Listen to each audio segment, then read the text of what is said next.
মানুষ যখন ইলিশ খেয়ে খেয়ে মুখ পচিয়ে দিচ্ছে, মানে এই ইলিশের সিজনে আমার হঠাৎ ইচ্ছা করেছে যে ভেটকি মাছের পাতুরি খাবো।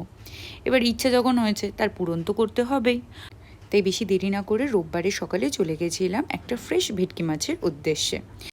আর ভেটকি মাছ পাওয়া মাত্রই সঙ্গে সঙ্গে বাড়িতে এসে সেটাকে ক্লিন করে পাতুরির মশলা বানাতে চলে গেলাম। পাতুরির মশলা মানে কি, ওই সাদা সর্ষে, কালো সর্ষে, লঙ্কা আর নুন দিয়ে ভালো করে বেটে নাও।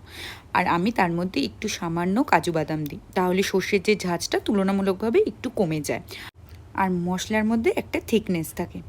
এবার সব থেকে কঠিন কাজ, মানে পাতুরি খেতে তো খুব ভালো লাগে, কিন্তু এই কলা পাতায় মোড়াটা, এটা আমার দ্বারা যেন কিছুতেই হতে চায় না।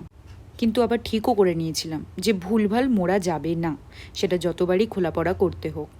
কিন্তু শেষ পর্যন্ত অনেক চেষ্টার পর আমি এক একটা পাতুরি কিন্তু খুব সুন্দরভাবে মুড়েছিলাম। তারপর একটা তাওয়াকে একটু প্রিহিট করে নিয়েছিলাম, মানে একটু গরম করে নিয়েছিলাম। এরপর প্রথমে 2-3 মিনিট ঢাকা দিয়ে রান্নাটা করলাম, তারপরে যেই জলটা বেরোলো তাতে সেদ্ধ হলো। এরপর একটু তেল অ্যাড করে দাও, ব্যাস ভেটকি মাছের পাতুরি একদম রেডি।